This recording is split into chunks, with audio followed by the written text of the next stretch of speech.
Polygon recently published a very interesting column that I know, Brett, I know you wanted to talk about some of this, and I know you want to mention who wrote it and do all that stuff. So why don't we go ahead and credit the writer and talk a little bit about what she revealed about how the world views Superman and how maybe he should stop fighting Batman all the time. Yeah, so I stumbled across this really nice opinion piece today. So it does come from Polygon.com. The author is Susanna Polo, and she wrote an article titled "Years of Superman Fighting Batman Warped a Symbol of Hope into a Villain." And I saw that headline, and I said, "That's super interesting." No, Mm-hmm. no pun intended. I mean, is that even a pun? I don't know. The silly reference, We'll not take it. intended, but kind of intended. And I said, I got to read this, and it's a lengthy, not super lengthy, but it's definitely going to take a couple of minutes to get through it. But I just thought, I read it, I immediately thought of you. It's definitely something that you've talked about on many occasions, that a lot of Mm-hmm. people have talked about on many occasions, but specifically, not just the fact that it doesn't seem like everyone knows how to handle Superman, aside from maybe in the comics. And I think they're doing a great job on Superman and Lois, just to tie that back.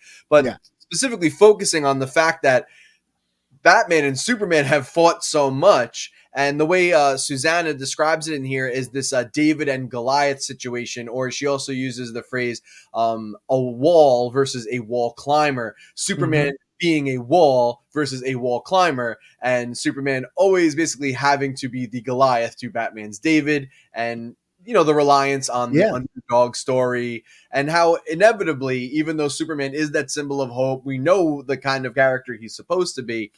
When you pit people against each other like that, the underdog always becomes the hero, and the opposite person always becomes the villain. So Yeah.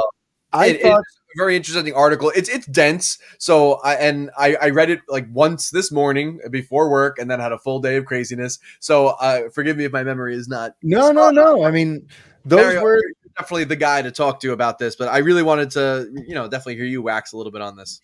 yeah, no, I think Susanna totally kind of hit it out of the park here and added some layers I hadn't quite thought of. Because, yeah, listen, we were just talking about BVS turning 6, right? Having its anniversary. But this idea of BVS has been going on for decades now. I remember even just outside of it existing in literary media, it was a conversation at the lunch table in middle school. It's always been the thing: who would win, Superman and Batman? Oh, well, Batman would, because he would have a kryptonite. This fictitious fight between these guys who are supposed to be friends has somehow captured people's imagination for a very, very long time. But she took it a step further by pointing out all these different instances in these different iconic stories where usually Batman is our point of view character. A lot of times we're looking at Superman through Bruce Wayne's eyes. And so when they write for Superman in those stories, they always kind of have to make Superman a little bit flawed in some way, either a little naive, or he's a tool for the American army, or there's some sort of weird sort of angle that they're playing with Superman to make Batman the underdog champion of the little man be more of the hero of the story. And it's true. I think years and years of that has built this sort of subconscious feeling where people kind of resent Superman, or people think, he's boring at best, or child stuff at worst. And Batman and grittier superheroes are where it's at. So in turn, Warner Brothers and others have tried their best to make him grittier and darker and almost more Batman like. And I think this column really hit the nail on the head. And just to kind of expand a little further on those analogies she made, it's because of his abilities, it's hard to make him a wall climber. It's easier to make him a wall. So when he's constantly the obstacle, the thorn in the side, the thing that can't budge that you're trying to get past, it's gonna slowly erode people's visions of what this character is. And It leaves the sadly, character flat, in a way. yeah, it doesn't do Superman any justice, which is one of the reasons, just to get back to Superman and Lois, that I think that show is such a breath of fresh air, because they don't overthink it. They don't try to reinvent and reinterpret him as something he isn't. They keep him that honest, true blue Boy Scout, but they make the world around him murky and more complicated and loaded with shades of gray. And that's something we'll get into later in this episode when we review episode 8 of season 2 of Superman and Lois. But yeah, I mean, in short, happy anniversary, BVS, but let's kill firmly this BVS concept. It doesn't do Superman any favors. And at this point, it's just tired and played out. That's why, too, like, look, I can dig me some Snyderverse. I can dig me some quasi restoration of his plans. I know there was recently a hashtag event on the day that the Discovery merger, I think, went official or whatever. And people are still, there's still a rabid fan base for that restore the Snyderverse movement.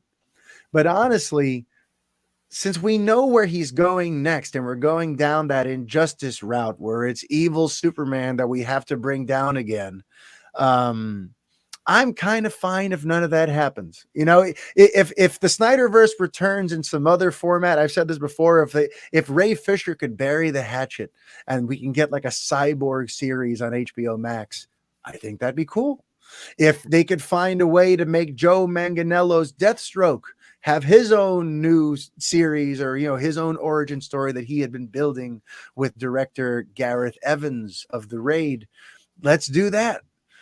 In terms of actually getting that Justice League 2 and 3 that Snyder wanted to get, where it goes down that route again of Superman as a villain or as this obstacle that our heroes have to overcome or reason with in some way. And I'm just done with that. Let's nuke that trope, shall we? Right. It's like I want to get to a place where we actually get to see Batman and Superman be the super friends. Like, Oh, I want to absolutely. see Yeah. them be the world's finest, and I want to Yes. see them. And the more interesting, Batman versus Superman is really them having a conversation or maybe disagreeing on how to handle a situation. The Yes. philosophical take of how Batman would handle it and how Superman would handle something. That's actually where listen, again, I'll bring this where both actors come from a theatrical background. Yes. That's where the drama is. That's Yeah. where the more interesting character choices are. That's how I look at everything. At the end of the day, even any superhero movie, What's the most interesting choice? yeah, all the spectacle you want, you can give it to me. And it's a reason why I love the Batman so much. Is it is such a character film. It really is. It deals with some heavy choices that the characters have to make that they can't necessarily just punch their way out of. Mm-hmm. And that's what I'm looking for. That's what I want to see. That is the more interesting story to tell. So just do the more interesting thing. Don't do the thing that you think is just going to make more money or be more spectacle. Like, give us Yes. the interesting tale. They can have like a little tiff. They can have a falling out and then maybe come back together. But they don't need to come to blows. And it's the old thing, right? Batman always wins, right? That's Batman's superpower. He's human, he has superpowers, but his superpower is he's always wins. He's I'm rich always and I win. prepared. He's the most prepared person, ever. But even in the comics, and actually I know I'm not mistaken, it's in this article, they mention it. Superman gives Batman a kryptonite ring and entrusts it to him in case he ever goes crazy. He trusts him that much that you have the way to bring me down, and I want you to do it if I go crazy. And that is an aspect like that would be great to see. That dynamic on the big screen would be Mario. It would be a chef's kiss. Yeah. And then if you go into an actual fight with them like we had in BVS, there's more stakes. It's more interesting. Even again, I just said I don't want to see that, but like you could do that, but just the proper build. Yes.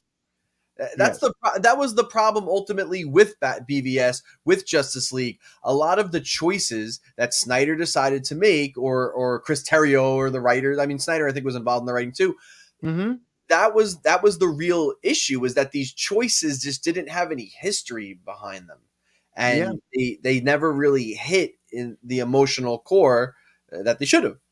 And especially in the theatrical cut where they gutted a lot of Clark's arc and the Yeah. things that made him feel like maybe this Batman guy is no good and has to be dealt with.